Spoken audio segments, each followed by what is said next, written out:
ले लें, कोई दिक्कत नहीं है, ले लें। अभी तो उसमें भी जो चीज अच्छे से बताई जा रही तो मजा आ रहा है।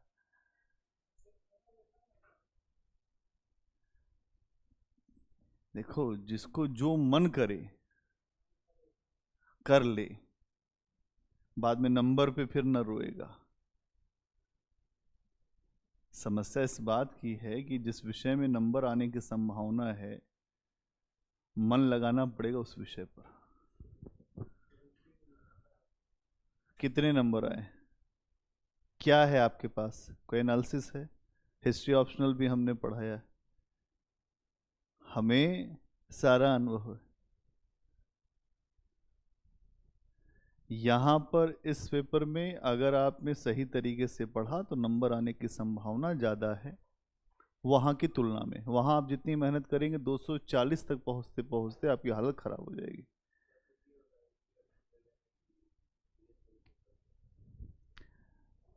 ऐसे में फायदा, आप देखो हिस्ट्री को वैसे भी पढ़ना है, आप ऑप्शनल नहीं भी लेंगे, ऑप्शनल ले भी लेंगे तो ऑप्शनल के तरीके से ही पढ़ना पड़ेगा।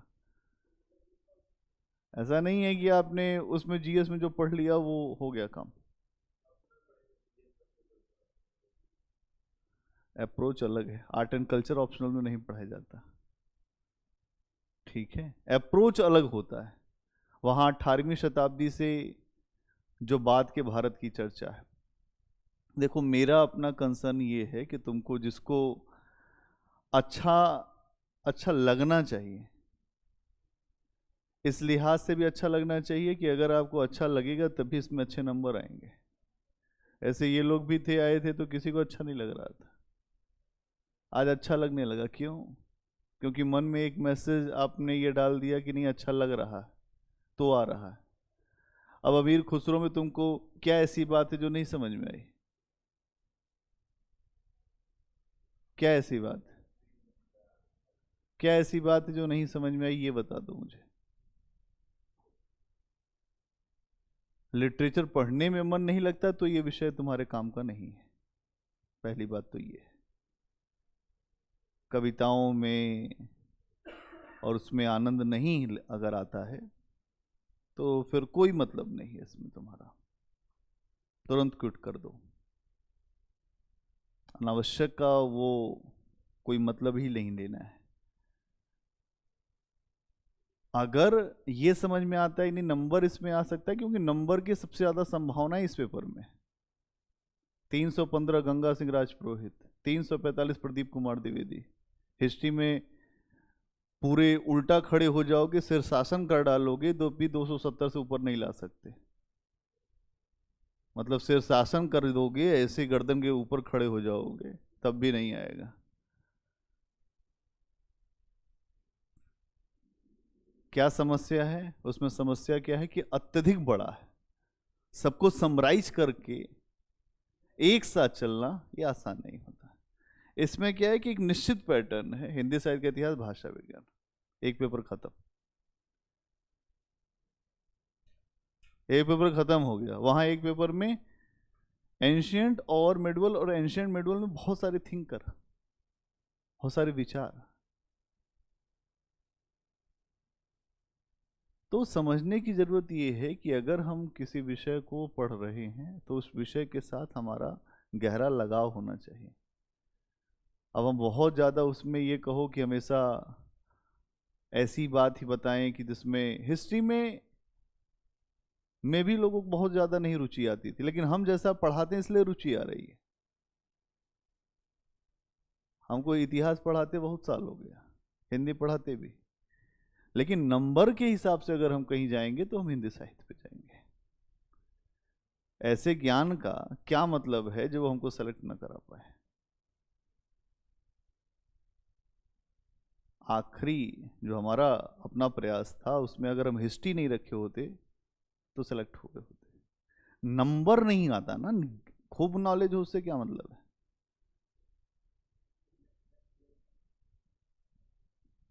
हमेशा हिंदी में हमेशा ज़्यादा नंबर आता था, बहुत कम पढ़ते थे। हिस्ट्री में खूब पढ़ते थे, जोर लगा के पढ़ते थे। 240, 243, ये समस्या। इसके अलावा जो पुराना पैटर्न था उसमें 600 का होता था ऑप्शनल, 2 ऑप्शनल हुआ करते थे। 200 ऑप्शनल में 300 नंबर अगर आप ले आती 50% तो बहुत बड़ी बात होती थी। हिंदी में उस समय भी लोग 345, 347, 47 नंबर लाते थे। नंबर के वेरिएशन में अंतर है। प्लस हिंदी माध्यम में अगर आप हैं तो एक ऐसे विषय के साथ हमें जाना चाहिए जिसका अंग्रेजी माध्यम के विषय के साथ कंपटीशन ना हो। अभी तो हिस्ट्री में जाएंगे तो इंग्लिश मीडियम का ही टीचर चेक करेगा, भी तो है। आप उठाइए देखिए, थोड़ा रिजल्ट देखिए तब आपको पता चलेगा। हिंदी माध्यम के लगभग 11 बच्चों का रिजल्ट हिंदी साहित्य से,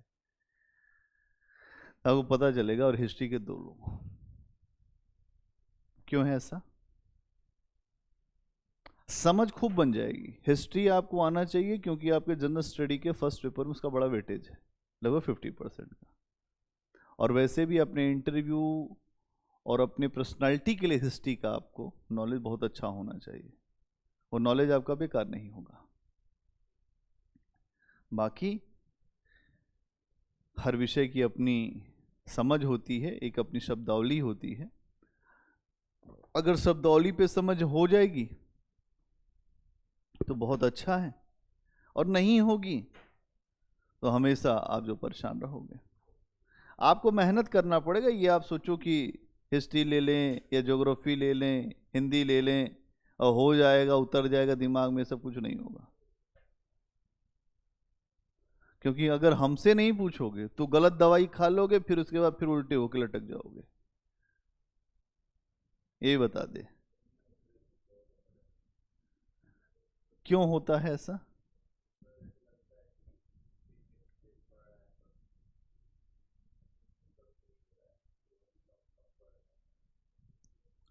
डिमोटिवेशन इसलिए हो रहा है, इतने सालों से तैयारी कर रहे हैं, उन सब का भी नहीं हो रहा है, तो हमारा क्या होगा? वो महासागर में उतर गए, उनका तो हुआ ही नहीं, हमारा क्या होगा? हर व्यक्ति यहां बनने नहीं आया, पहली बात तो ये।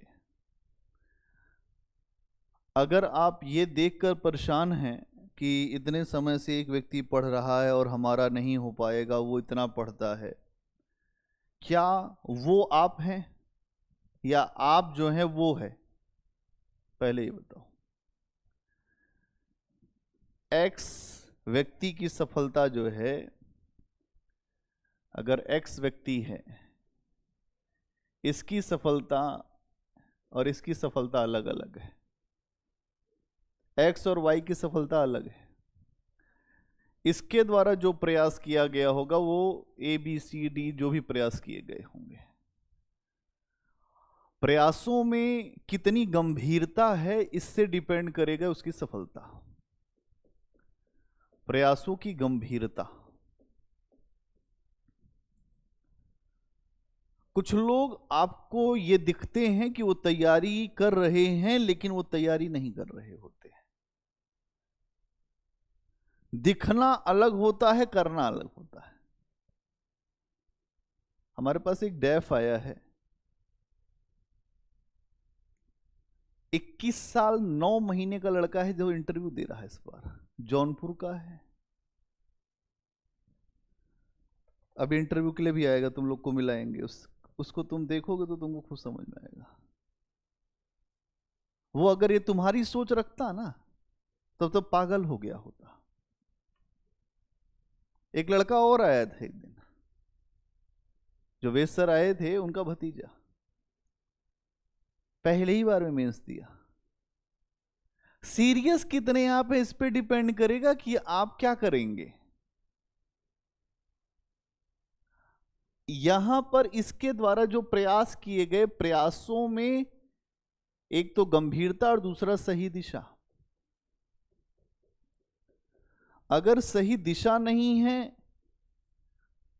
गंभीरता भी नहीं है, केवल कोचिंग जाकर कोटा पूर्ति करते हैं और लिख लेते हैं, और फिर ये कहते हैं कि बड़े दिन से वो तैयारी कर रहा है, IAS में नहीं हो पा रहा है, तो अपने आप को भी छल रहे हैं, अपने परिवार को भी छल रहे हैं, सब कुछ गलत कर रहे हैं आप।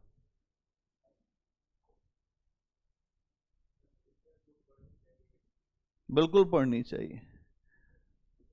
90% जो बच्चे यहाँ असफल हैं वो इसीलिए हैं क्योंकि उनको ये लगता है कि कोचिंग करने से आईएएस बना जाता है।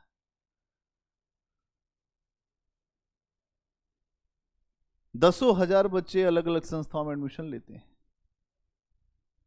और ऐसे एडमिशन को देखकर आप जैसे नए बच्चे भी जाते हैं। यहाँ आया हुआ हर व्यक्ति गया होगा बड़े संस्थाओं। अभी आपके मन में आ रहा होगा कि हो सकता है वहां ज्यादा अच्छा होता, ये हो सकता है, आता भी होगा। आपके मन में आ सकता है कि वहां बहुत अच्छा है, मेरे दोस्त वहीं पढ़ते हैं या कहीं और पढ़ते हैं, उसमें ऐसा है वैसा। हाँ, लेकिन एक समय के बाद आपको पता चलेगा न वहां से कुछ है और यहां तो कुछ है भी। यहां आप पूछ सकते हैं, अपने टीचर से कभी कभी बात कर सकते हैं। जैसे अभी आपने बात रखा तो हम इसी पे आ गए सीधे।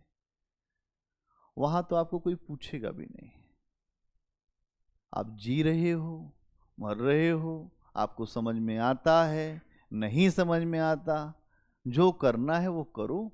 अब यहां तो तुम आ गए हो।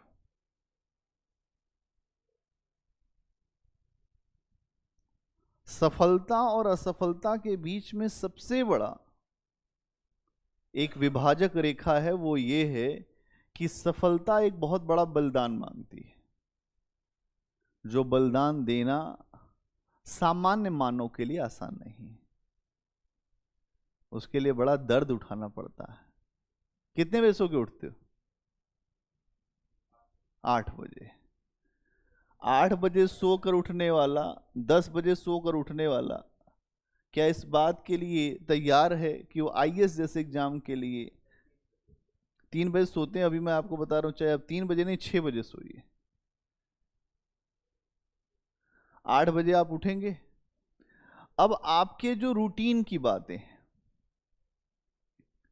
पेपर कितना पढ़ते हो? पेपर नहीं पढ़ते। सफलता का पहला सूत्र है पेपर। पेपर नहीं पढ़ते, कट हो गया मामला। दूसरा सूत्र है कि आपका जो डेली का जो रिवीजन होता है वो कितना करते हैं आप? नहीं करते होंगे, जहां तक मैं समझ रहा हूं, नहीं करते होंगे।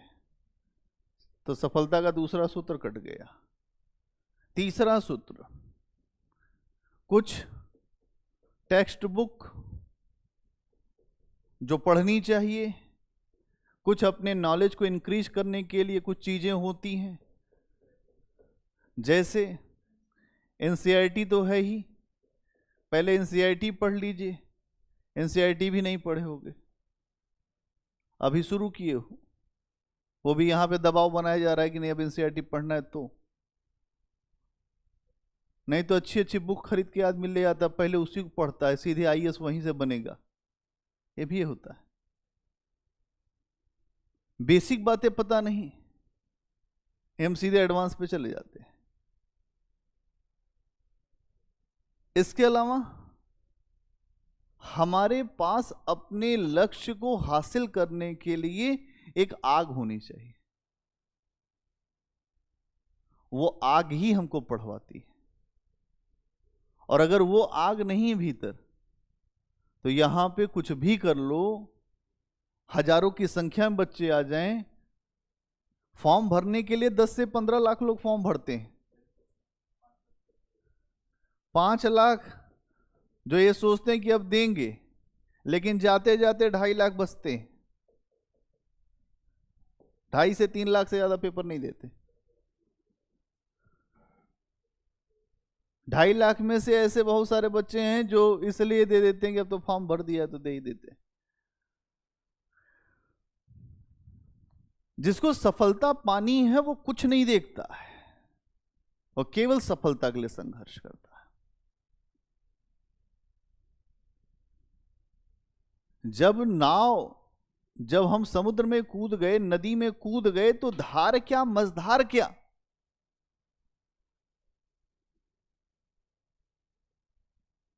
या तो कूदो मत, और अगर कूदो तो रो मत।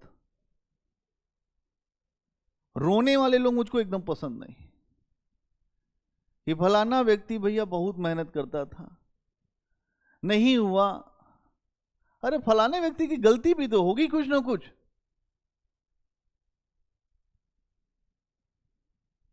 आप उन गलतियों से क्या सीखते हो? आपको कोई बताता देखो मैं इतने दिन से तैयारी कर रहा हूं, तो उससे एक बात कहो कि हम एक दिन तुम्हारे साथ रुकना चाहते हैं, और मैं तुम्हें किसी एक सफल आदमी के साथ एक दिन रोक दूं, तो तुमको पता चल जाएगा कि सफलता कैसे मिलती। असफल और सफल आदमी के बीच में ये बहुत बड़ा अंतर होता है। असफल आदमी अपनी चीजों को कभी नहीं सुधारता। सफल आदमी एक रूटीन में होता है और सफलता को प्राप्त करता है। हमारे पार्टनर थे आशीष आनंद, अभी एडिशनल एसपी हैं बिहार में। वो डीएसपी सासाराम भी रहे, शिवहर भी रहे, एसटीएफ में भी रहे। बहुत तेज अधिकारी आईएएस का लगातार इंटरव्यू भी देते थे। एक रूटीन उन्होंने पूरी अपनी तैयारी फॉलो किया। हम दोनों लोग एक साथ ही रहते थे। 5 बजे उठना, पार्क जाना, नीम की पत्ती खाना, खाते हुए आना और हमको भी दे देना। हम नहीं जाते सुबह। फिर बैठ के योजना कुरुक्षेत्र का नोट्स बनाना, जो रात में पढ़ा है उसको रिवीजन करना, फिर पेपर पे 2 घंटे का समय देना। 1 मिनट का समय नहीं होता है फालतू। यहां आदमी खाली है, खाली है आदमी यहाँ का, और देख रहा फलाने भैया तो बहुत साल से लगे। अरे फलाने भैया को नहीं पता है ना, फलाने भैया भी जानते तो असफल होते। हमारे पास ले आओ ऐसे भैयाओं को, अपने आप उल्टे होके भाग जाएंगे यहां से। मैं 4 बातें पूछूंगा अपने आप वो ये बात जो स्वीकार कर लेंगे कि हाँ सर मैं ये नहीं करता हूं। यूट्यूब देखने से आईएएस हो जाते तो दुनिया घर आदमी आईएएस होता आज, जो गांव में बैठ के। क्यों? पूरी दुनिया का ज्ञान यूट्यूब पे भरा हुआ है। उसको देखने से तुम आईएएस नहीं बनोगे। बैठ के जब लिखोगे, फेंकोगे 100 200 400 आंसर। वो लड़का आया था, मैंने उससे पूछा कितने आंसर लिखे, उसने कहा सर 10,000 आंसर लिख दिए हैं। Can you imagine? हमको कह देंगे तुम्हारा पसीना छूट जाएगा कि 10,000 लिखना है सर। वो जो लड़का आया था जिसका इंटरव्यू कॉल हुआ 21 साल 8 महीने पे, यहां लोग रो रहे हैं फला। अरे वो देखा होता इस भीड़ को तो वो भी नहीं निकाल पाता। हमको अपना देखना है कि हम दुनिया देखने आए, और दुनिया का देखने आए तो जाएं घर। यहां तैयारी करने की जरूरत नहीं, अभी ज्यादा पैसा खर्च नहीं हुआ है, अभी निकल लो।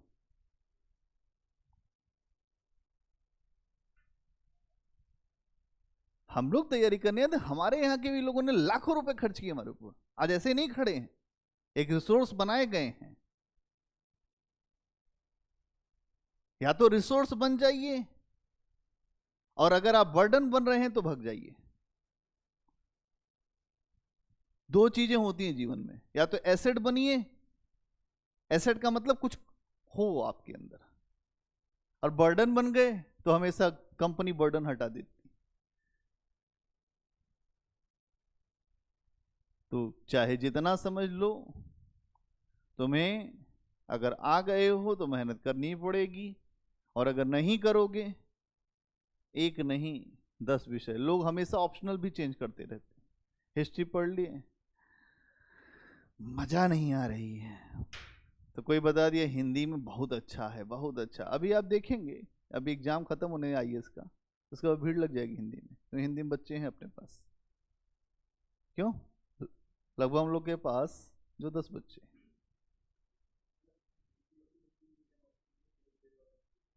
हाँ, नहीं उस तरीके का नहीं है, उस तरीके का नहीं है। देखो, इतने बड़े संवैधानिक निकाय के ऊपर इस तरह का आरोप लगाना ये अच्छी बात नहीं है। लेकिन ये है कि मानसिकता के स्तर पे तो वहाँ पे जो लोग बैठे हैं वो सारे के सारे लोग हाई प्रोफाइल लोग होते हैं, उनका मीडियम आमतौर पे वही होता है। हाँ, इसका मतलब ये नहीं है कि आपको इसमें नॉलेज है तो आपके नॉलेज को वो जो भगा देंगे वहाँ से आपको, ऐसा कुछ नहीं। ऐसा कुछ भी नहीं है। आपके अंदर क्षमता है, आपके अंदर चीजों को करने की वो है, स्किल है, तो आपको अवसर मिलेगा। बहुत सारे लोग हुए सेलेक्ट, खूब होते हैं। अगर ये नहीं है अंदर से कि नहीं हमसे हो पाएगा,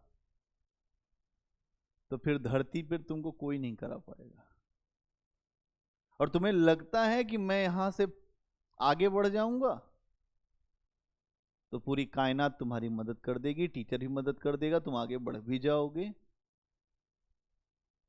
लेकिन अंदर से पहले तुमको होना चाहिए। कोई विषय नहीं अच्छा बुरा होता, यह विषय भी एक अपनी समझ लेकर चलता है। और इस विषय को भी अगर तुमने अपने अंदर उतार लिया तो यह विषय न्याय करेगा, और नहीं उतारा तो तुम्हारे पढ़ने से कोई फायदा नहीं है, तुम जा सकते हो कभी भी घर।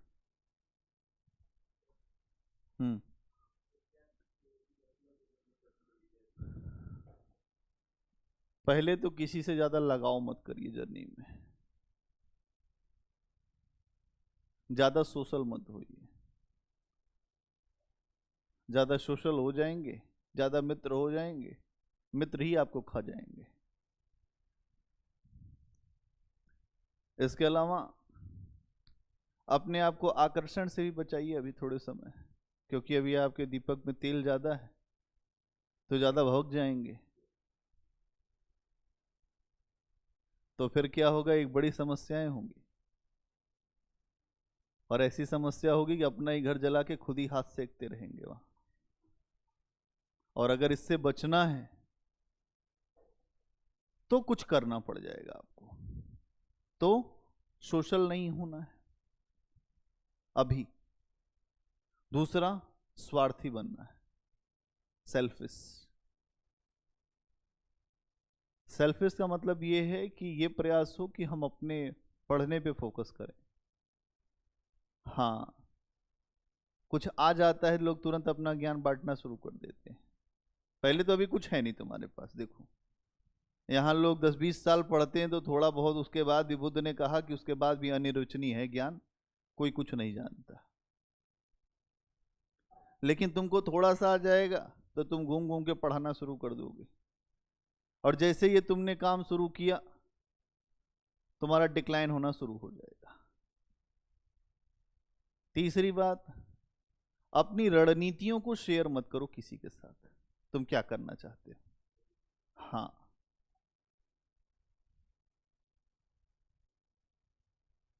तुम ऐसे सोचो कि तुम युद्ध भूमि में गए हो, अगर तुमको अपनी जान बचानी है तो तुम वो सारे प्रयास करोगे जिससे तुम्हारी जान बचेगी। और ऐसा ही मामला कुछ तुम्हारी इस तैयारी में भी है। अगर तुम्हें महसूस ही नहीं हो रहा है कि तुम्हारी स्थिति यहां पर बहुत खराब हो जाएगी असफलता के बाद, तो तुम प्रयास भी नहीं करोगे। तुम क्यों प्रयास करोगे?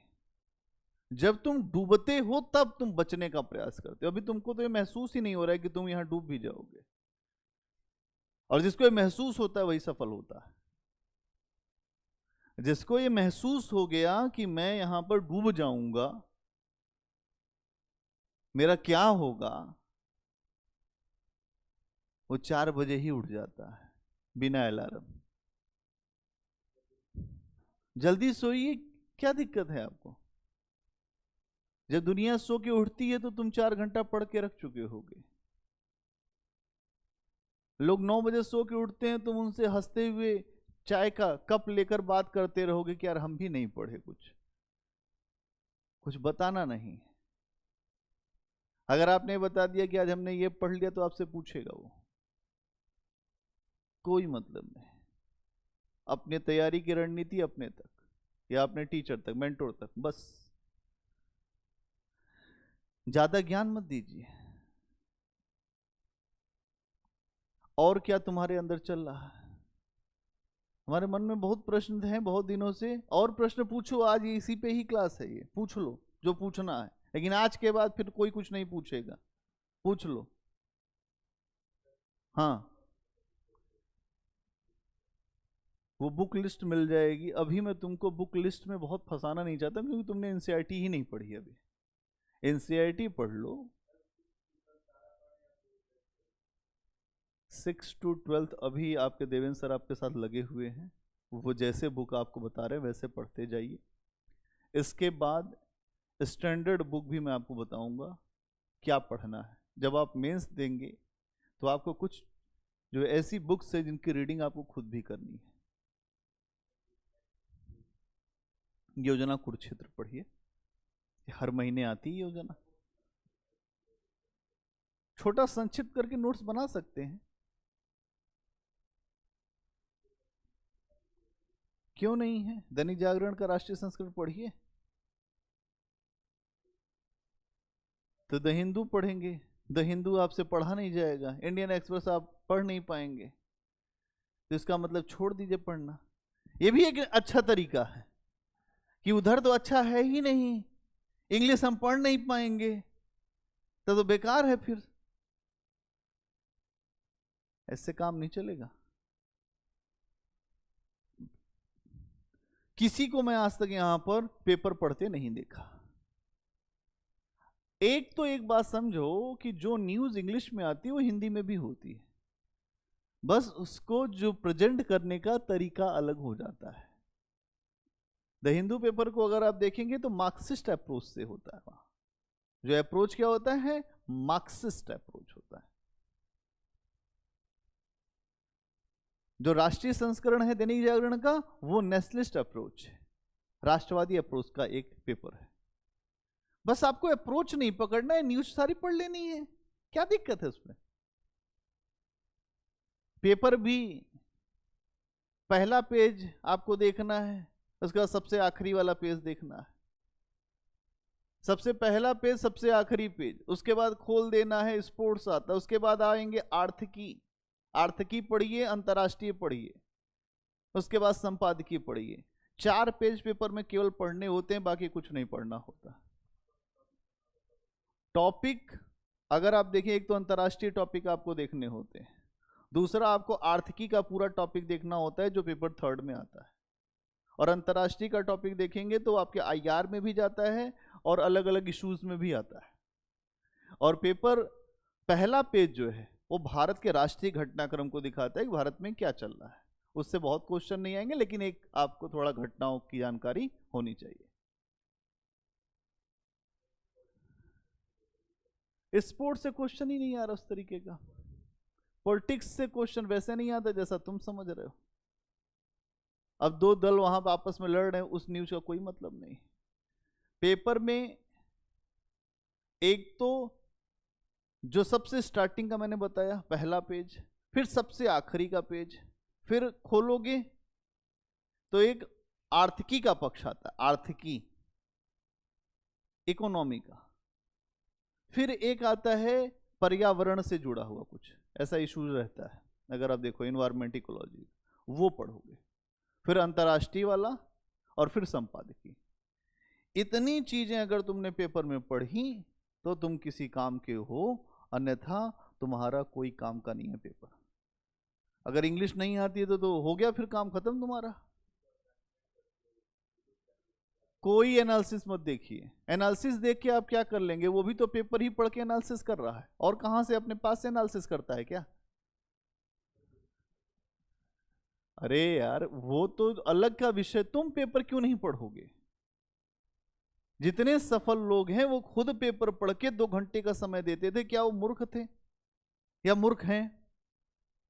आप YouTube से सोच रहे हो कि पेपर देख लोगे आपका काम हो जाएगा, नहीं होगा भाई।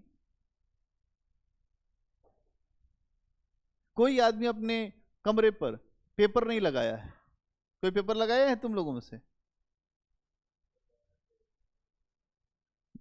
हमारे पास लेकर आओ ना पेपर, राष्ट्रीय संस्करण, आज क्लास के बाद अभी जाके पेपर लेके आओ, तीनों यहीं पे रोड पे मिलता है, हम बताते हैं पेपर कैसे पढ़ा जाता है। तुम लोग जब पूछोगे तब तो हम बताएंगे, तुम लोगों को अपने से ही गुरु ज्ञान मिला हुआ है, तो गुरु की क्या जरूरत है। यहां हर आदमी जो बच्चा आता है आधा तो खुद अपने आप को शंकराचार्य मान के आता है। ये लोग क्या है यहां मामला, पहले हम बच्चों को बताते हैं कि आप ये मान के चलो कि आप अभी जो माइनस में हो, अब वो 0 भी नहीं हो, और बच्चा शुरुआत से यही सारी गलतियां करता है, बाद में उसको कुछ नहीं आता जाता। जो पुराने लोग तैयारी करने वाले थे उनको कुछ आता भी था, आज के नए बच्चों को तो कुछ भी नहीं आता। क्यों? क्योंकि पुराने लोग पढ़ते थे बैठ के, बुक्स, एनसीईआरटी, नोट्स बनाना, पेपर पढ़ना, योजना कुरुक्षेत्र लिखना, अच्छी अच्छी बुक्स पढ़ना। उनको ये लगता था कि खुद पढ़ेंगे तो होगा। आज क्या लगता है, कहीं ना कहीं वीडियो तो है ही है, उसका शॉर्टकट मिल जाएगा, जो शॉर्टकट मिल जाएगा। इस चक्कर में कुछ नहीं हो रहा। पीवाईक्यू तो देखना ही है। इसके लिए जो घटना चक्र ले सकते हैं आप, अलग अलग सब्जेक्ट का घटना चक्र आता है, हिस्ट्री के लिए आता है, ज्योग्राफी के लिए आता है, उसमें टॉपिक वाइज एनालिसिस है। पढ़ना पड़ेगा यार। ये तुम सोचो ना कि ये ऐसे ही हो जाएगा, ऐसे नहीं होगा। असफल लोगों से, जो यहाँ पे 5 साल से रुके हुए हैं, ऐसे लोगों से दूर रहो। और तुमको गुरु ज्ञान कुछ देते हैं, कह दो यार अपना गुरु ज्ञान अपने पास रखो। कह दो एकदम ऐसे लोगों से एकदम दूर रहो। वो कहेंगे यार देखो हम इतने साल से हमारा हो ही नहीं रहा, तुम क्या कर रहे हो। तमाम बातें भी बता देंगे उल्टी सीधी आपको, कि हम तो यहाँ से किए थे, इतनी बड़ी कोचिंग से किए थे, तो फिर क्या है यहाँ पे घूम रहे हो। एक दिन क्वेश्चन का आंसर दे के देख लेना, आंसर नहीं लिख पाएंगे, और लिखेंगे तो कोई उल्टा पुल्टा ही लिखेंगे।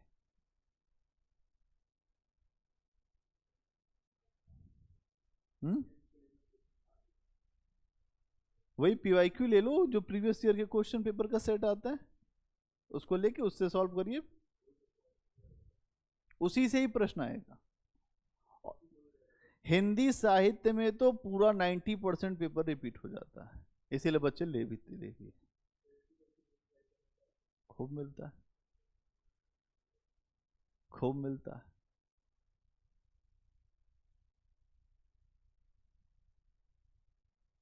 आई बात समझ में कुछ? लिखने का तरीका धीरे धीरे आएगा। यहाँ पे बैठे जितने लोग, इनको एक को भी लिखने का तरीका नहीं आता था। 6 महीने का समय लगा है, तब थोड़ा लोग कलम हिलाना सीखे। इनसे पूछो क्यों भाई,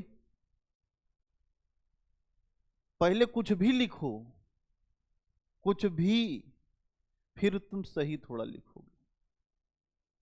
लोग यहाँ सोचते हैं कि हमको पहले दिन से ही अच्छा लिखने आ जाए, नहीं आएगा, कई साल लगता है, 1 साल तो पूरा ही लग जाता है। तब आप सही तरीके से समझना शुरू करते हैं, इंट्रोडक्शन, ये पार्ट, निष्कर्ष, तरीका एक ही होता है। लेकिन हम तरीके को नहीं समझ रहे हैं, इसलिए दिक्कत है।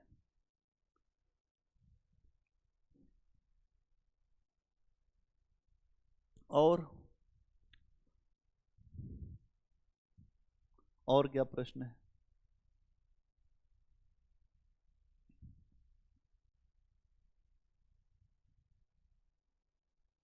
पूछ लो। आंसर लिखने में समय लगेगा, अभी नहीं लिख पाओगे।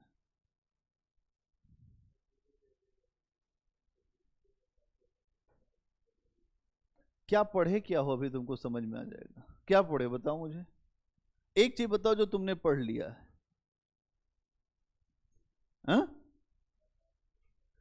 हाँ, तो इंडस वैली से तुमको क्वेश्चन प्री के नहीं समझ में आ रहे थे, आए ही नहीं है, तो वहां से क्या समझोगे।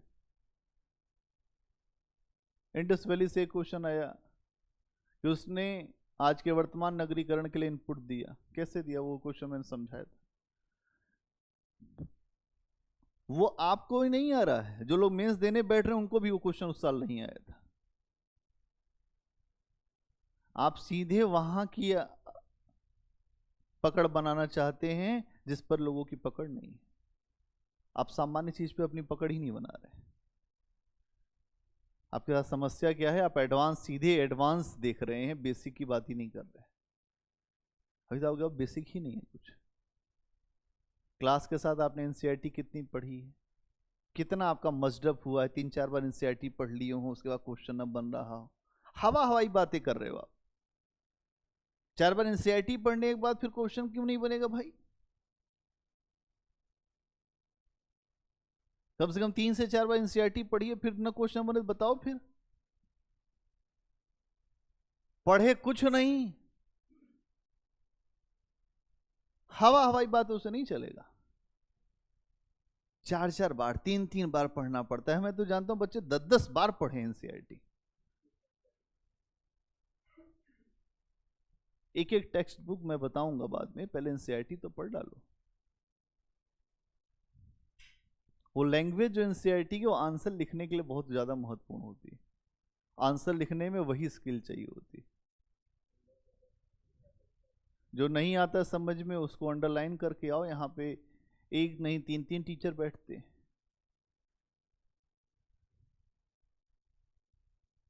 ठीक है, प्रेम बोलो।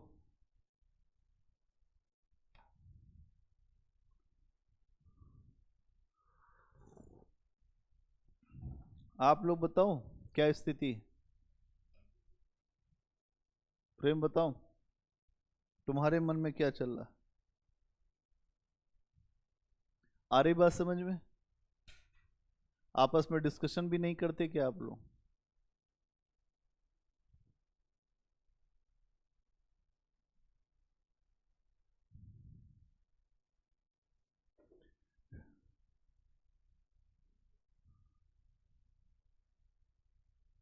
कोई बोलेगा, यहाँ पे वही बात है ना कि हर आदमी अपनी रणनीति से चल रहा, इसलिए नहीं बोल रहा।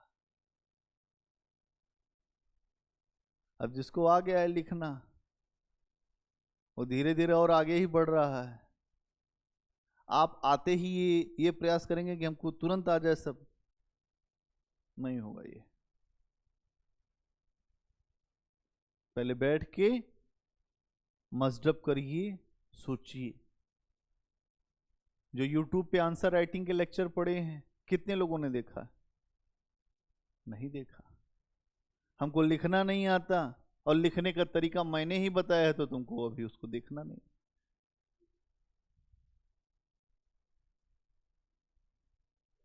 जो श्रीमन आईएएस के YouTube चैनल पर कम से कम 10 आंसरों का आंसर फ्रेमिंग कराया हुआ है, चाहे वो हिंदी हो चाहे हिस्ट्री। पता ही नहीं कुछ। बीच में बहुत आंसर राइटिंग कराई।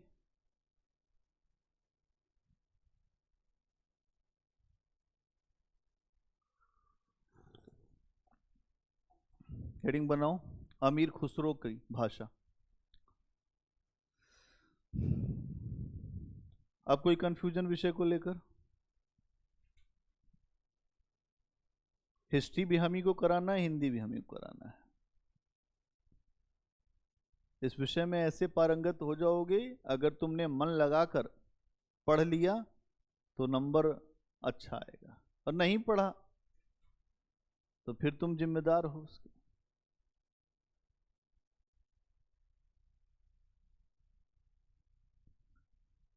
लिखो, अमीर खुसरो की भाषा, शिल्प पक्ष। अमीर खुसरो ने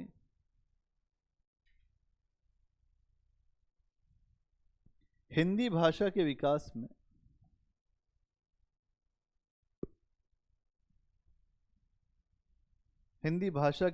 में महत्वपूर्ण योगदान दिया है।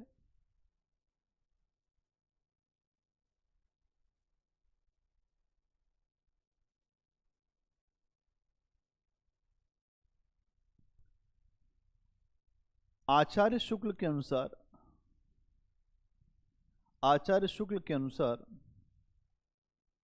अमीर खुसरो की भाषा, आचार्य शुक्ल के अनुसार अमीर खुसरो की भाषा के 2 रूप दिखाई देते हैं।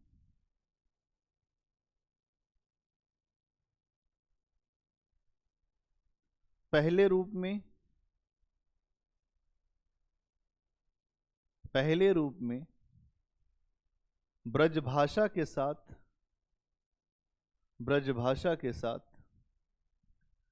ठेठ खड़ी बोली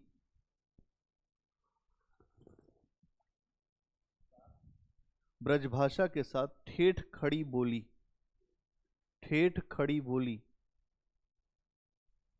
हमें दिखाई देती। ठेठ खड़ी बोली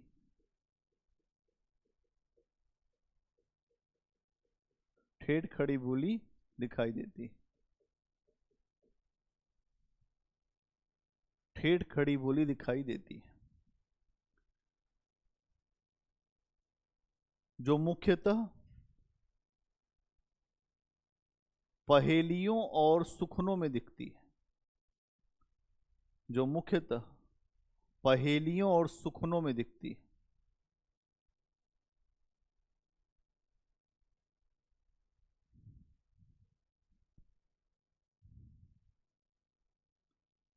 पहेलियों और सुखनों में दिखती है। अगला पॉइंट, दूसरी शैली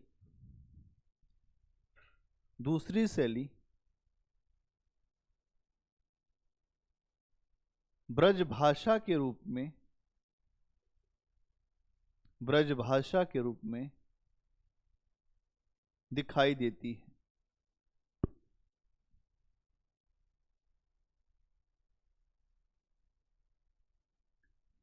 ब्रजभाषा के रूप में दिखाई देती है। यह ब्रजभाषा कैसी है? ठेठ ब्रजभाषा है। ब्रजभाषा का मतलब क्या है? आ मात्रा या ओकारांत, आयो, ओ, खायो, जायो, लायो, है ना? तो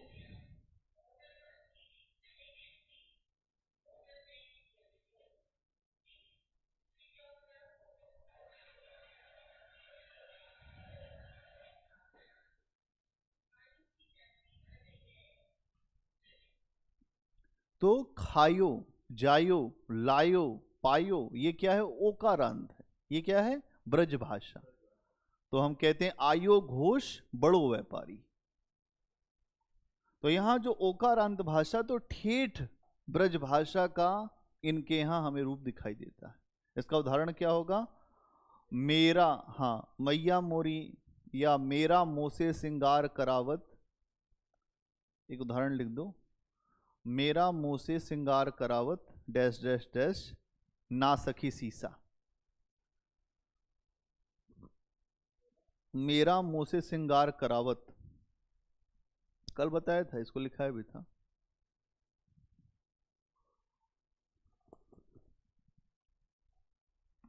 मेरा मोसे सिंगार करावत डैश डैश डैश।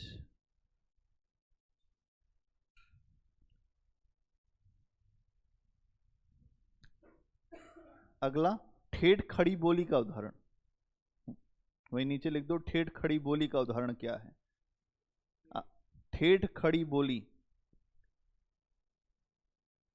ठेठ खड़ी बोली, दो रूप दिखते हैं ना, ठेठ खड़ी बोली और दूसरा जो ब्रजभाषा का रूप, ब्रजभाषा का ठेठ रूप। खड़ी बोली क्या है? जो हम बोल रहे हैं। तो ठेठ खड़ी बोली का रूप क्या है? एक थाल मोती से भरा। ऐसे ही तो बोलते हैं हम, एक थाल मोती से भरा डैश डैश डैश, मोती उससे एक न गिरे। मोती उससे एक न गिरे। और इनके यहाँ एक रूप और भाषा का दिखता है जहां पर खड़ी बोली और ब्रजभाषा दोनों मिक्स कर देते हैं। एक रूप और दिखता है जहां खड़ी बोली प्लस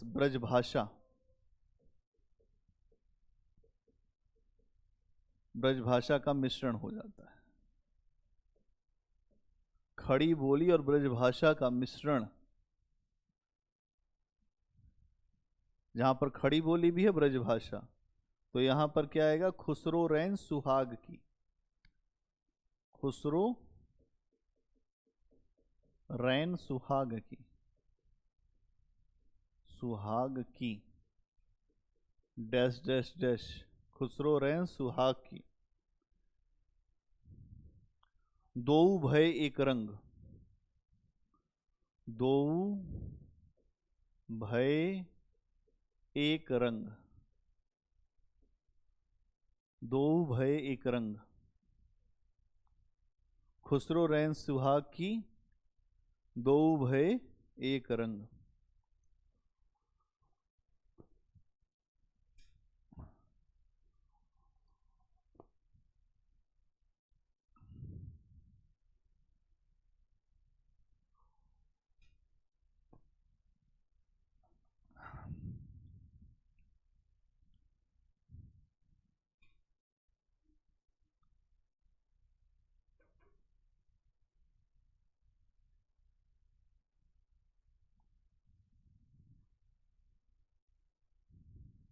अगला पॉइंट बनाओ। खुसरो जिस समय के कवि हैं, खुसरो जिस समय के कवि हैं,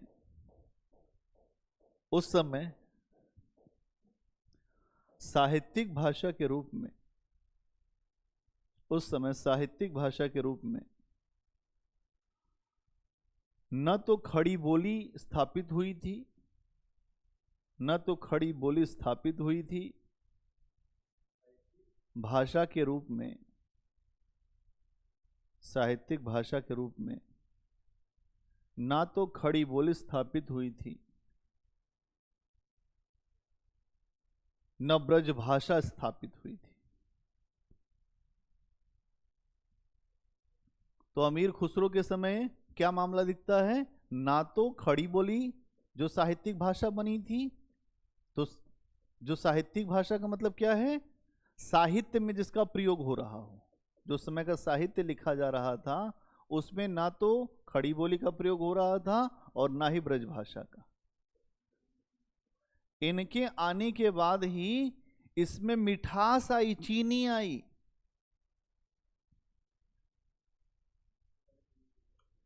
हाँ, प्रयोग अभी प्रयोग हो रहे थे, लेकिन भाषा साहित्य की भाषा नहीं बनी थी।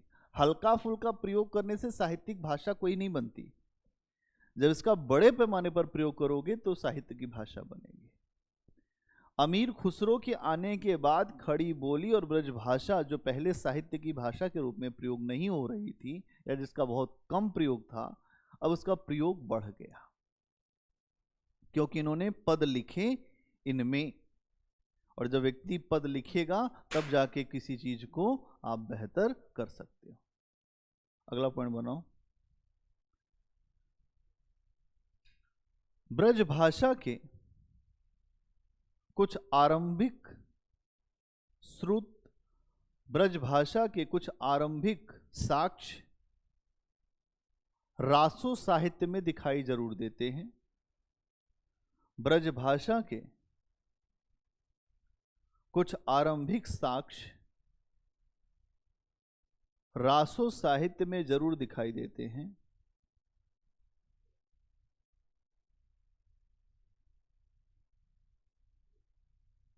परंतु अमीर खुसरो की ब्रजभाषा, परंतु अमीर खुसरो की ब्रजभाषा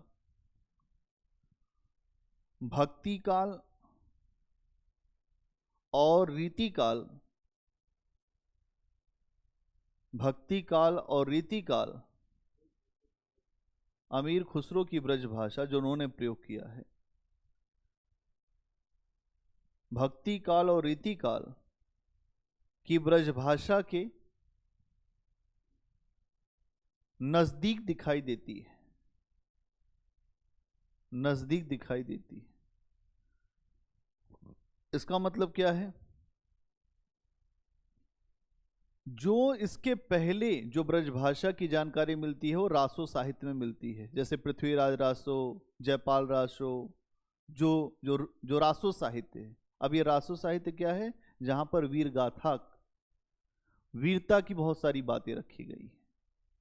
तो रासो साहित्य में पहले हमें ब्रजभाषा के साक्ष्य मिलते हैं आरंभिक स्तर पे, लेकिन अमीर खुसरो जब आते हैं तो इनकी जो ब्रजभाषा है वो भक्ति काल की जो ब्रजभाषा लिखी गई है, जैसे सूरदास की, उनके द्वारा जो ब्रजभाषा अपनी कविताओं में रखा गया है, वैसी ब्रजभाषा अमीर खुसरो की है। और अगर आप देखें तो इनकी ब्रजभाषा जो है, जो रीति काल में ब्रजभाषा लिखी जा रही थी, जो केशव या बिहारी जो लिख रहे थे, उस तरह की ब्रजभाषा इनकी है। तो इनकी ब्रजभाषा एक बेहतर ब्रजभाषा है, जो एक अच्छी स्थिति का संकेत दे रही है कि इनके आने के बाद ब्रजभाषा को एक बेहतर आधार मिला। भाषा जब कोई व्यक्ति बहुत अच्छे तरीके से उसमें लिख देता है तो वो भाषा, वो साहित्य बहुत आगे बढ़ता है। जैसे तुलसीदास जी ने जब रामचरितमानस अवधी भाषा में लिखा तो अवधी साहित्य बहुत तेजी से सबके सामने गया। जिसको अवधी नहीं भी आ रही थी उसने भी अवधी सीखकर उस साहित्य को पढ़ने का प्रयास किया। तो पहले अगर आप देखें कि ब्रजभाषा को जो मध्यकाल, जो भक्ति काल की जो ब्रजभाषा थी और जो रीति काल की ब्रजभाषा थी, उस ब्रजभाषा की समान, उसी ब्रजभाषा के समान अगर आप देखें तो इनकी भी ब्रजभाषा है अमीर खुसरो की। ठीक है, यही बात आपने लिखा। हाँ, क्या भाषा का विकास? हाँ, वो अलग है, पूरा अलग ही बताएंगे। अभी तो ये केवल हिंदी साहित्य का इतिहास बता रहे हैं कि हिंदी साहित्य का इतिहास कैसे बना। भाषा का इतिहास तो एक अलग ही है, जहां पर पाली, प्राकृत, अपभ्रंश, अवहट, पुरानी हिंदी, वो पूरा डेवलपमेंट ही बताएंगे, उसकी अलग बात होगी। आगे लिखो, अगला पॉइंट बना के। आचार्य शुक्ल ने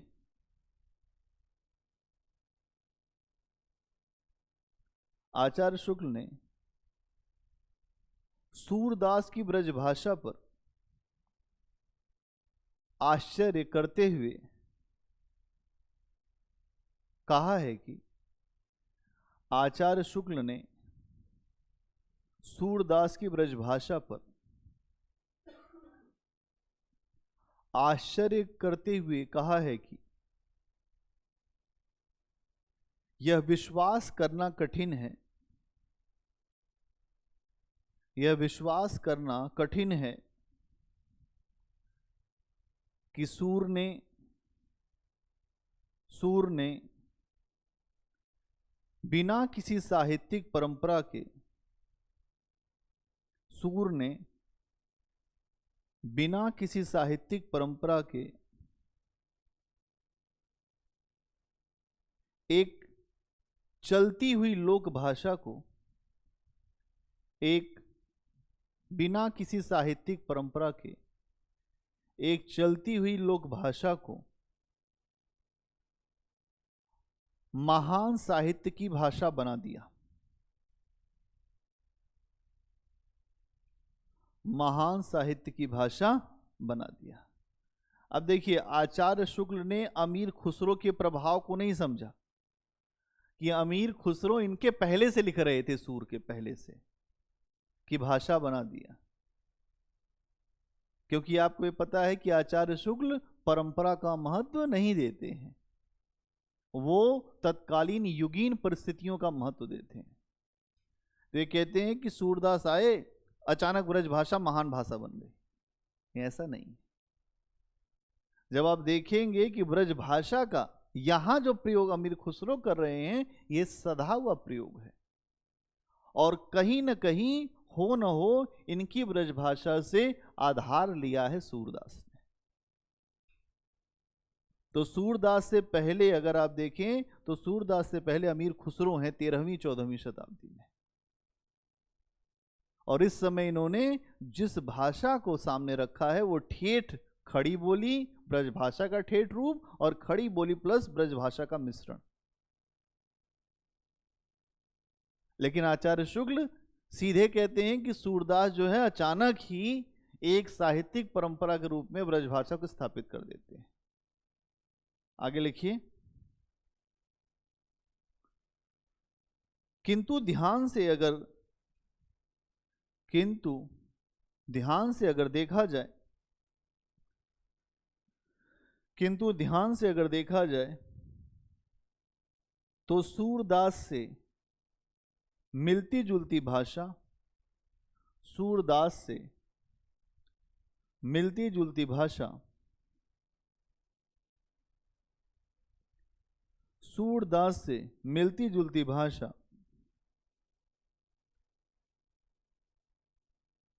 खुसरो की कविताओं में भी दिखती है।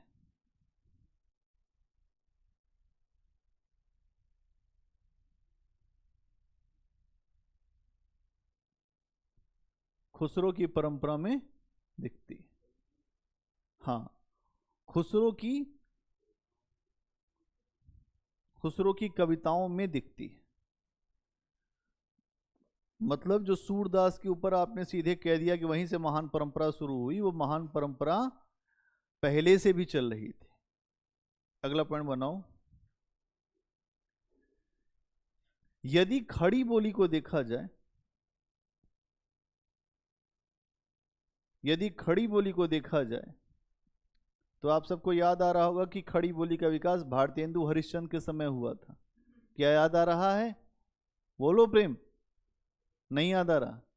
खड़ी बोली का डेवलपमेंट, जब हम खड़ी बोली की बात कर रहे थे तो गद्य साहित्य का विकास भारतेंदु हरिश्चंद्र से शुरू हुआ 1850 के बाद।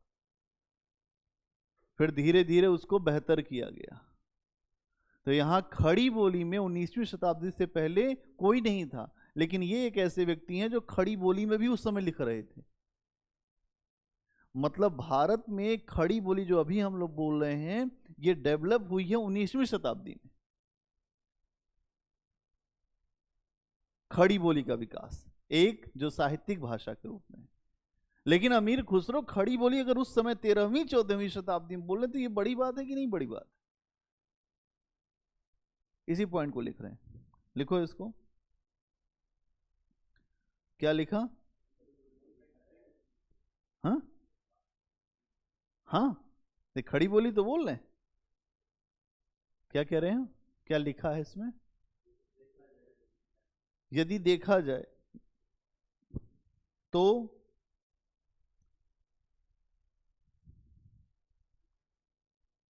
खड़ी बोली,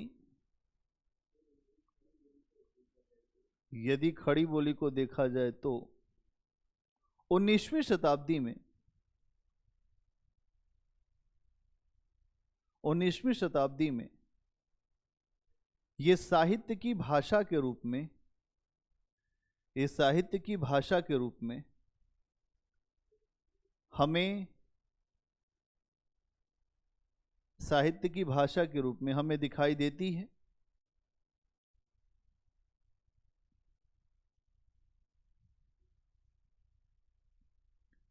लेकिन अमीर खुसरो का, लेकिन अमीर खुसरो का योगदान अद्भुत है,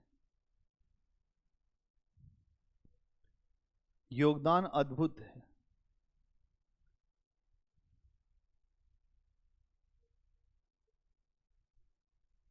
उन्होंने 500 वर्ष पहले ही, उन्होंने 500 वर्ष पहले ही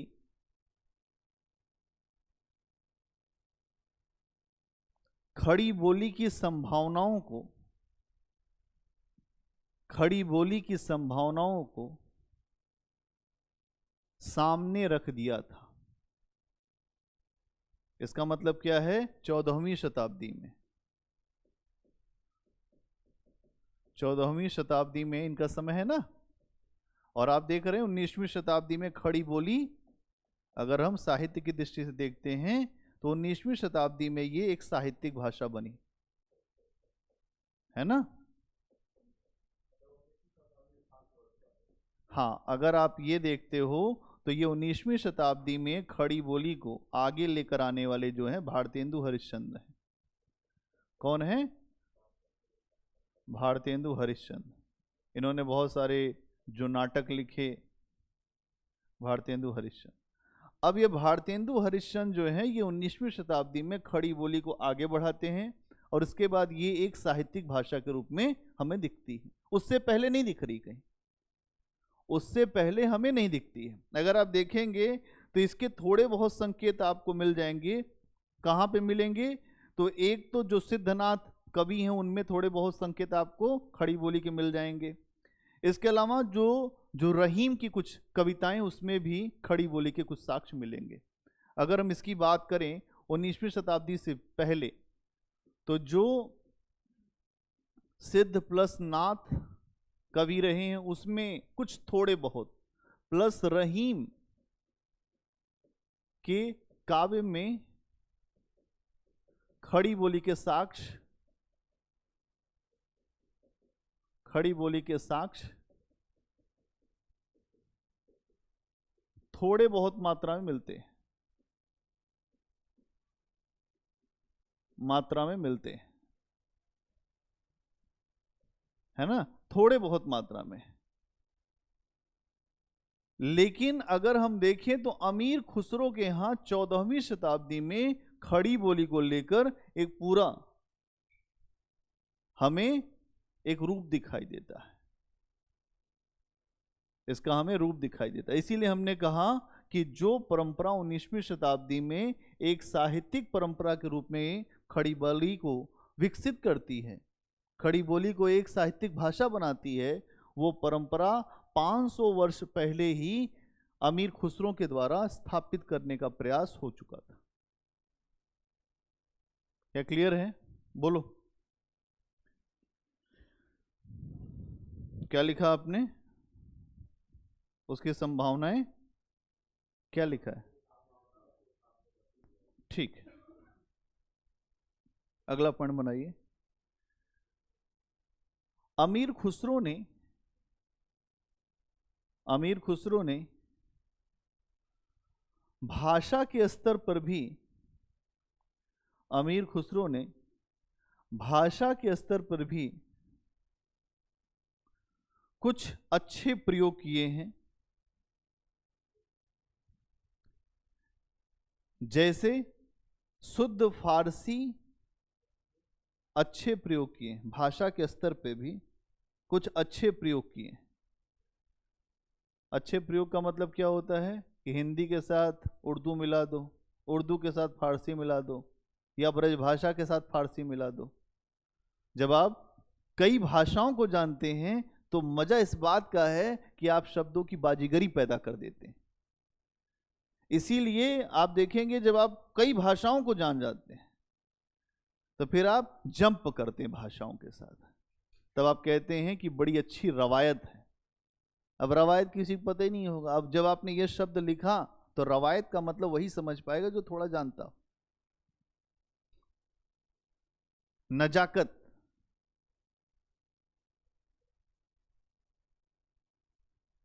अगर आपसे कहे फरिश्ता,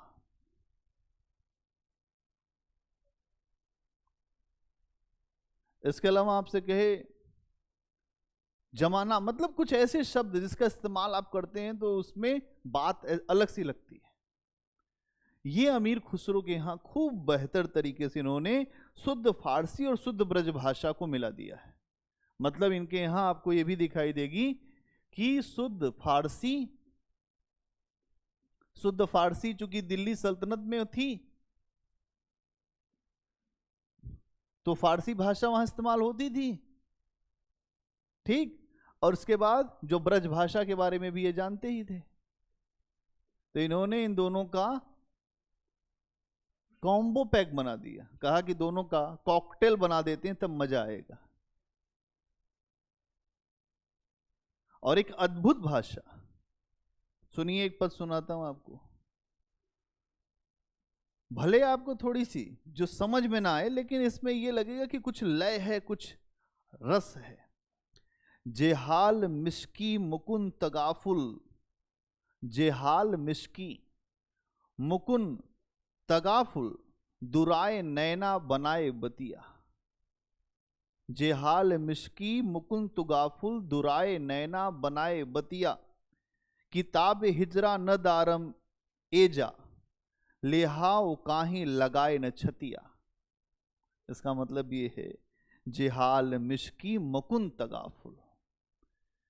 इसका मतलब क्या है, जो जे हाल, जिसकी जो हालत होती है वही उसको जानता है। और जब दर्द होता है तो आंखें नहीं मिलाता, दुराए नैना, फिर वो बातें बनाता है। बनाए बतिया, दुराए नैना बनाए बतिया, जब कोई किसी को छलता है इधर उधर देखने लगता है। किताब हिजरा न दारम ए हो। इसका मतलब ये है कि ये सब चीजें छोड़ो और आकर गले लग जाओ। फिर आगे क्या कहते हैं, लेहू काहे लगाए न छतिया। छाती मतलब जो गले से लग जाना। हाँ, तो यहां एक, इनके यहां एक अद्भुत प्रयोग किया गया है। जो बतिया है और ये छतिया है, ये सब ब्रज भाषा है ना। और नैना, बनाए, लगाए, लेहू, और ये हिजरा, मुकुन, तगाफुल, ये सब फारसी। मिला दिया। मिलाना आसान नहीं होता, लेकिन मिला दिया।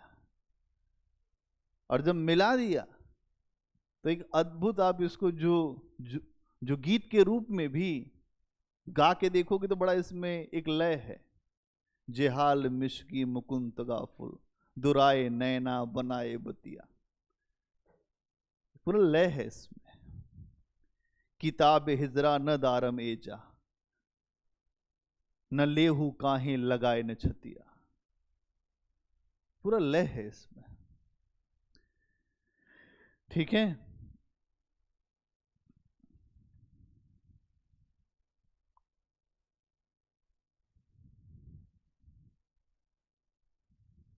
इतनी बात समझ में आई?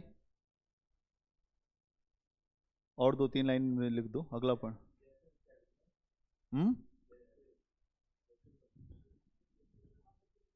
जैसे में ये उदाहरण लिख लो, जे हाल मिश्की मुकुन तगाफुल। जे हाल, जो हाल मेरा है, जे हाल मिश्की, जे हाल मिश्की मुकुन, जे हाल मिश्की मुकुन, यहाँ पे मकुन है, मकुन, जेहाल मिश्की मकुन तगाफुल, तगाफुल, तगाफुल, दुराए नैना, दुराए नैना, दुराए नैना,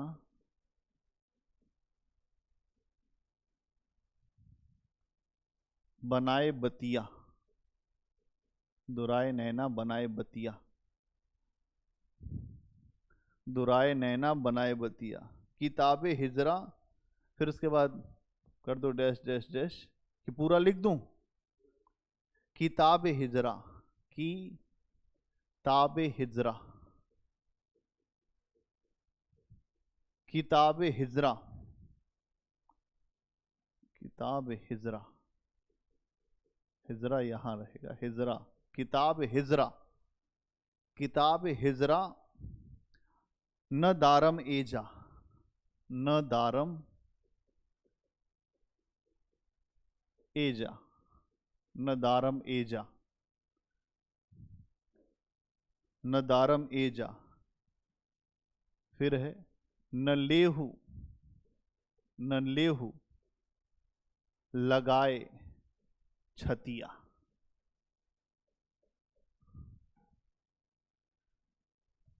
जेहाल मिश्की मुकुन तगाफुल, दुराए नैना बनाए बतिया, किताब हिजरा न दारम एजा, न लेहू लगाए छतिया। न लेहू काहे, न लेहू काहे, आगे जोड़ दो काहे, लगाए छतिया, न लेहू काहे लगाए छतिया।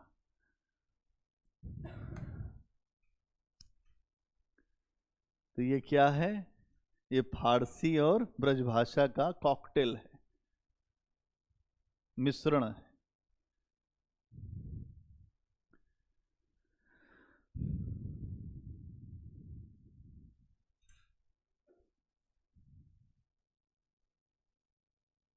अगला पॉइंट बनाइए। अमीर खुसरो के सूफियाना पदों, अमीर खुसरो के सूफियाना पदों और प्रेम से संबंधित, हाँ सूफियाना पदों या सूफियाना कविताओं, सूफियाना पदों और प्रेम से संबंधित कविताओं में मधुरता का गुण दिखाई देता है। मधुरता का गुण दिखाई देता है, एक अलग सी मधुरता है, मतलब मिठास है। मधुरता का गुण दिखाई देता है। गुड़, गुड़ मतलब मधुरता का गुण दिखाई देता है। इनकी कविता हमें डराती नहीं है। इनकी कविता हमें डराती नहीं है, बल्कि सहजता के साथ पढ़ने वाले को समझ में आती है। सहजता के साथ पढ़ने वाले को समझ में आती है।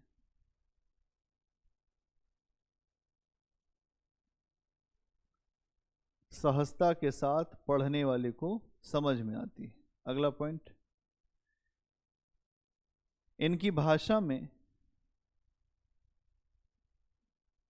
इनकी भाषा में बिंबात्मक क्षमता, बिंबात्मक मतलब चित्र बनाने की क्षमता, इनकी भाषा में बिंबात्मक क्षमता,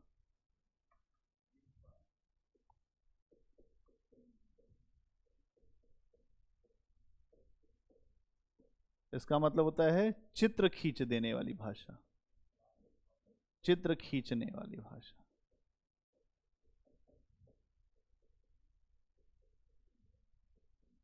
मैंने कहा कि महासागर उमड़ रहा था, लहरें एकदम उबान मार रही थी, आपको लहर दिखने लग जाए, तो बिंबात्मक क्षमता।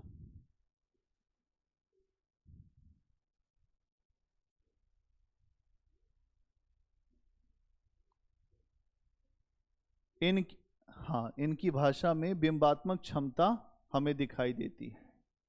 इसके अलावा हमें उक्ति वैचित्र भी दिखाई देता है। उक्ति, उक्ति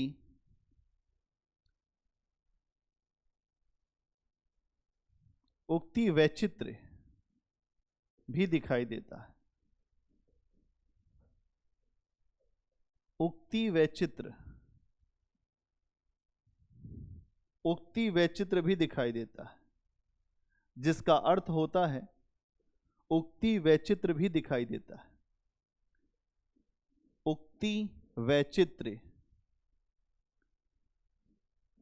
त्र है ये, है ना, उक्ति वैचित्र, उक्ति वैचित्र भी दिखाई देता है, जिसका अर्थ है, जिसका अर्थ है अमीर खुसरो सीधी बात को भी, जिसका अर्थ है अमीर खुसरो सीधी बात को भी बहुत रोचक ढंग से कहने की क्षमता रखते हैं। बहुत रोचक ढंग से कहने की क्षमता रखते हैं।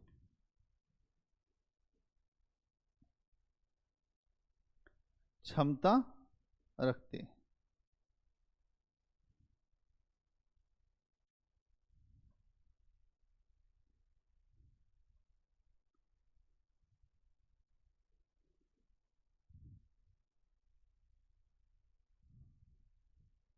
ठीक है।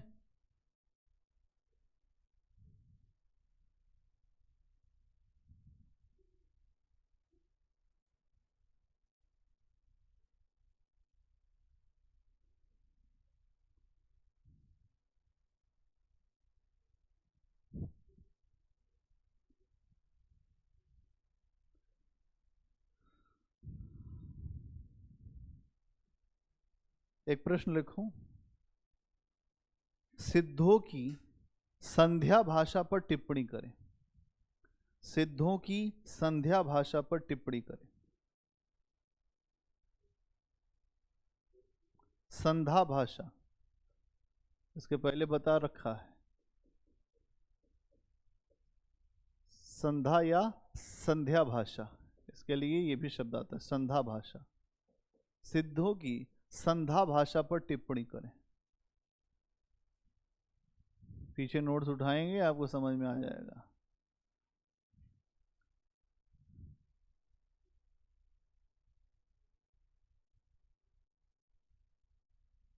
दो 2012 मेंस में आया हुआ प्रश्न है, जो सिद्धों की संध्या भाषा।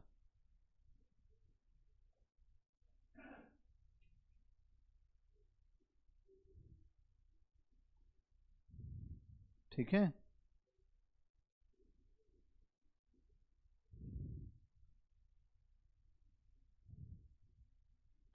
क्या क्लियर है? एक प्रश्न और लिख दो, नाथ साहित्य पर टिप्पणी करें। नाथ साहित्य पर टिप्पणी करें। नाथ साहित्य पर टिप्पणी करें।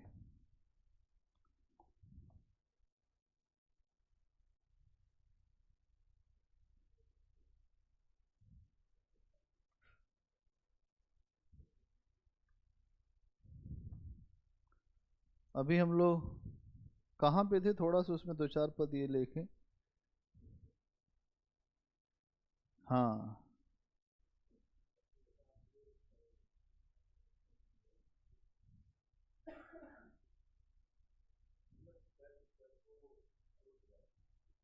हम्म हम्म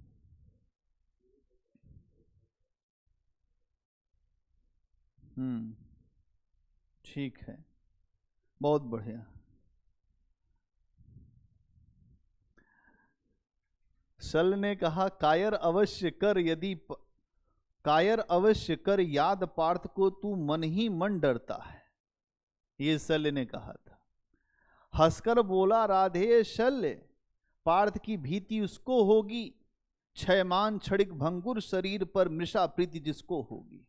इस क्षणमान क्षणिक शरीर पर जिसको बहुत ज्यादा लगाव होगा, वो उससे डरता होगा।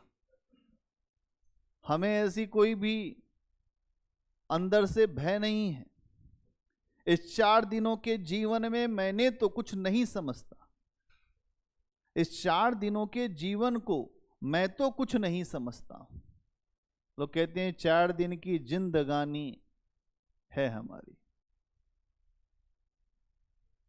करता हूं वही सदा जिसको भीतर से सही समझता हूं।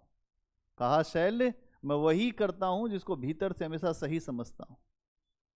आपको लाख कोई समझाए, अगर आप भीतर से अगर कुछ नहीं समझते हैं तो आप जीवन में हमेशा असफल ही रहेंगे।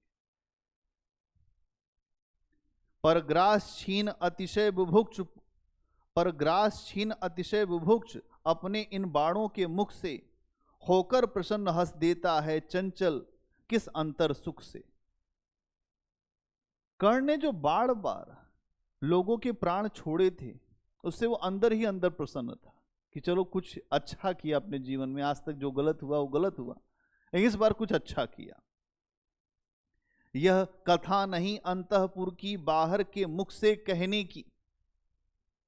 यह बाहर से कुछ कहने की कहानी नहीं है कि आप बाहर से कुछ कह रहे हो। यह अंदर की कहानी है। यह व्यथा धर्म के वर समान सुख सहित मौन सहने की है। कभी कभी चुपचाप भी विष पी जाना पड़ता है। सब आंख मूंद कर लड़ते हैं इसी लोक में जय पाने को। सब आंख मूंद कर लड़ रहे हैं केवल इसी दुनिया में जय पाने के लिए। उनको मतलब नहीं उस दुनिया में क्या होगा। धर्म हो रहा है, अधर्म हो रहा है, लेकिन मुझे जीतना है। सब आंख मूंद कर लड़ते हैं जय इसी लोक में पाने को, पर कर्ण जूझता है कोई ऊंचा सद्धर्म निभाने को। कर्ण जूझ रहा है किसी धर्म के लिए, किसी ऊंची भावना के लिए। वहां पर प्राणों का भी मूल्य नहीं है। प्राण वो क्षण भर में दे देगा। क्षयमान क्षणिक भंगुर शरीर, पर मृषा प्रीति जिसको होगी वो डरता होगा। हमें नहीं कोई प्रीति है। सबके समीत पंकिल सर में मेरे भी चरण पड़ेंगे क्या। कीचड़ है सब जगह, हर व्यक्ति उसी कीचड़ से ही निकल रहा है। पाप है पुण्य है कोई मतलब नहीं, लेकिन मैं कीचड़ में नहीं कूदूंगा। यह लोभ मृतिका जग में आत्मा के तेज हरेंगे क्या। इस लोभ रूपी दुनिया में अपनी आत्मा के शरण में मैं रहूंगा। यह देह टूटने वाली है, मिट्टी का कब तक प्रमाण है। इस दुनिया में जितने लोग खड़े हैं सबकी देह टूट जाएगी एक दिन, और नहीं टूटती है तो मृत्यु का वैसे भी वहां पर जो जलाता है वो तोड़ देता है। नहीं, यह देह टूटने वाली है, इस मिट्टी का कब तक प्रमाण। मृतिका छोड़ ऊपर नभ में, मृतिका छोड़ ऊपर नभ में चला जाता है हमारा अभिमान। इससे कुछ निकलता है वो कहीं और चला जाता है। कुछ जुटा रहा समान खमंडल में सोपान बनाने को। कर्ण कह रहा है मैं कुछ सामान जुटा रहा हूं आकाश की यात्रा के लिए। कुछ जुटा रहा सामान खमंडल में सोपान बनाने को, ये 4 फूल फेंके हैं मैंने ऊपर की राह बनाने को। वाह, ये 4 फूल फूके, यह 4 फूल फेंके हैं मैंने ऊपर की राह सजाने को, कि जब मैं ऊपर जाऊंगा तो ये होगा कि हाँ ईश्वर भी कहेगा कि कुछ अच्छा किया। ये 4 फूल हैं मोल किन्हीं कातर नैनों के पानी के। तो कुंती आकर रोई थी, ये 4 फूल हैं मोल किन्हीं कातर नैनों के पानी के। ये 4 फूल प्रछन्न दान है किसी महाबली दानी के।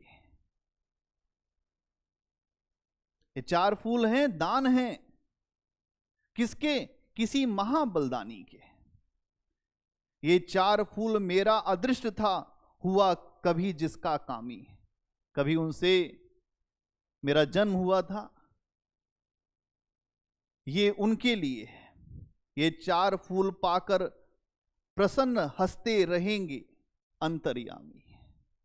ईश्वर विधाता भी इससे बहुत ज्यादा प्रसन्न होंगे कि ये काम अच्छा किया कर्ण तुमने।